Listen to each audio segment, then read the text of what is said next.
Graças a Deus, você é homem. Carey Williams, nesse devocional, comenta: será que é só comigo? Ou será que todos nós homens parecemos sofrer a perda da memória espiritual com muita frequência? De fato, a história comprova a ideia de que, quando nós escolhemos nos esquecer de quem Deus é, imediatamente nos esquecemos a quem pertencemos e, finalmente, nos esquecemos de quem somos. Fica comigo, nosso tema de hoje é: lembre-se de quem é a sua vida.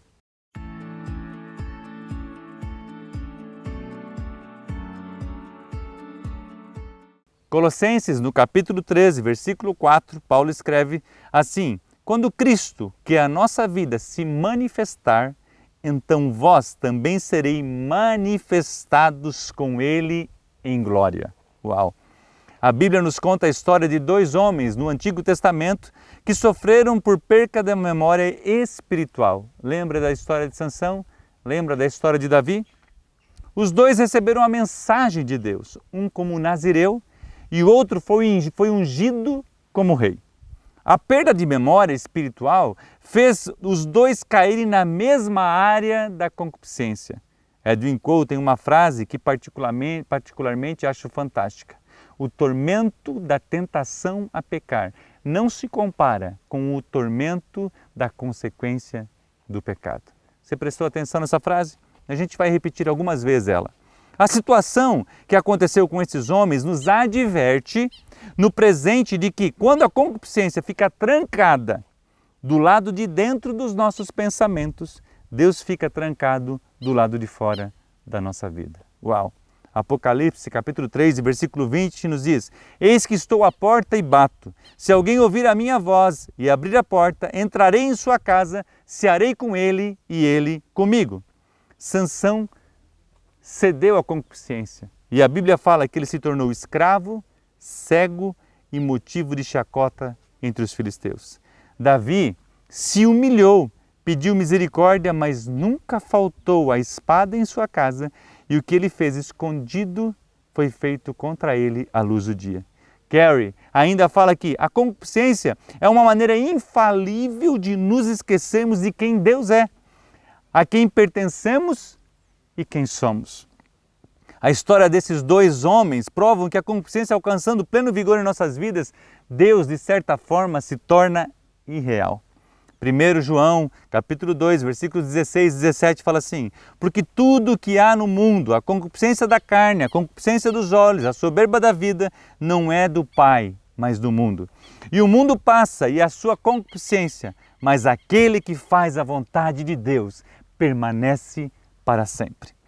Quando viajamos, eu e você como homens, ou estamos longe de nossas famílias e nossas redes de responsabilidade estão fora do alcance de nossos olhos, como poderemos nos certificar que a nossa memória espiritual está forte? O que podemos fazer quando a tentação vem e a concupiscência bate às nossas portas? Quero repetir a frase de Edwin Lewis Cole: a tormenta da tentação a pecar não se compara com a tormenta da consequência do pecado. Nesses momentos podemos simplesmente escolher de lembrarmos de quem é a nossa vida. Aprendi ainda muito pequeno com os meus pais que, quando estou em uma situação difícil, eu devia clamar: o sangue de Jesus tem poder. Lembro-me como se fosse hoje, quando eu ia para a escola: filho, se acontecer alguma coisa, clama: o sangue de Jesus tem poder. Por quê? Porque Jesus tem poder para proteger e livrar a eu e você da tentação. Lembro também da minha filha, quando pequena, quando tinha alguma situação difícil, eu dizia para ela: filha, quem tem Jesus não tem medo. Por quê? Porque quando nós lembramos quem nós somos em Deus, filhos amados, protegidos por Ele, a sensação de segurança e de paz vem ao nosso coração. Então ore a palavra. Podemos ir profundamente em Jesus, pois Ele está em nós, vive em nós. A sua natureza está em nós. Edwin Cole diz que nós podemos mudar os nossos hábitos, mas Jesus Cristo, Ele muda a nossa natureza. De qual natureza? Para uma natureza humana, pecaminosa, para uma natureza divina e santa. Uau! Isso é maravilhoso. Podemos, nesse momento de tentação, experimentar a glória de Deus e a sua proteção e bênção. Adão, Sansão e Davi esqueceram de quem eram em Deus e que pertenciam a Ele, ou seja, não poderiam fazer qualquer coisa porque eles tinham um Senhor sobre a sua vida. Lembre-se, nós o aceitamos como nosso Senhor e Salvador. Se Ele é nosso Senhor, não podemos esquecer de que pertencemos realmente a Ele.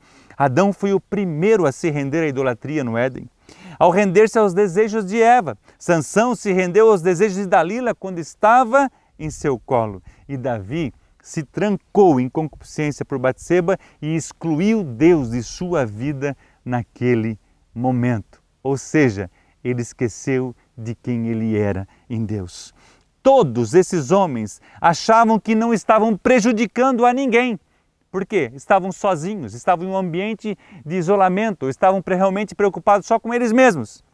Porém, todos sofreram, ou seja, eles próprios, suas famílias e, nesses casos, a nação e, no caso de Adão, o mundo, porque entrou o pecado no mundo. Ou seja, aquilo que eu e você fazemos lá às escondidas, quando esquecemos de certa forma de quem somos e a quem pertencemos, primeiro a Deus e depois temos uma família, temos uma reputação, nós ficamos de uma certa forma vulnerável.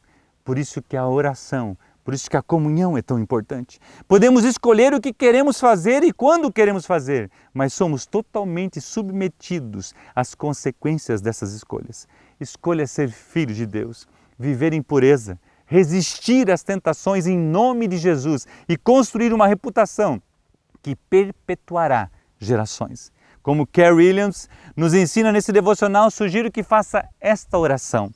Senhor, ajuda-me a lembrar que Tu não deves ser o primeiro lugar na minha vida ou nem mesmo o centro da minha vida. Olha que interessante. Senhor, ajude-me a lembrar que Tu és a minha vida. Eu suplico o sangue de Jesus Cristo, que é minha vida. Em Seu nome eu oro. Amém.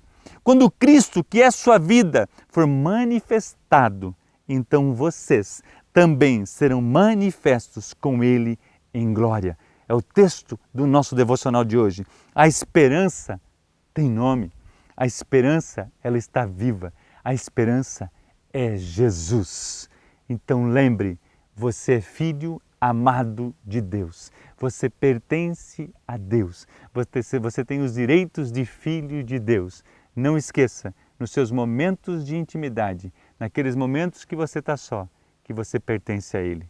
Que Deus te abençoe. O nosso próximo devocional terá o tema o que atrai, melhor dizendo, a sua atenção.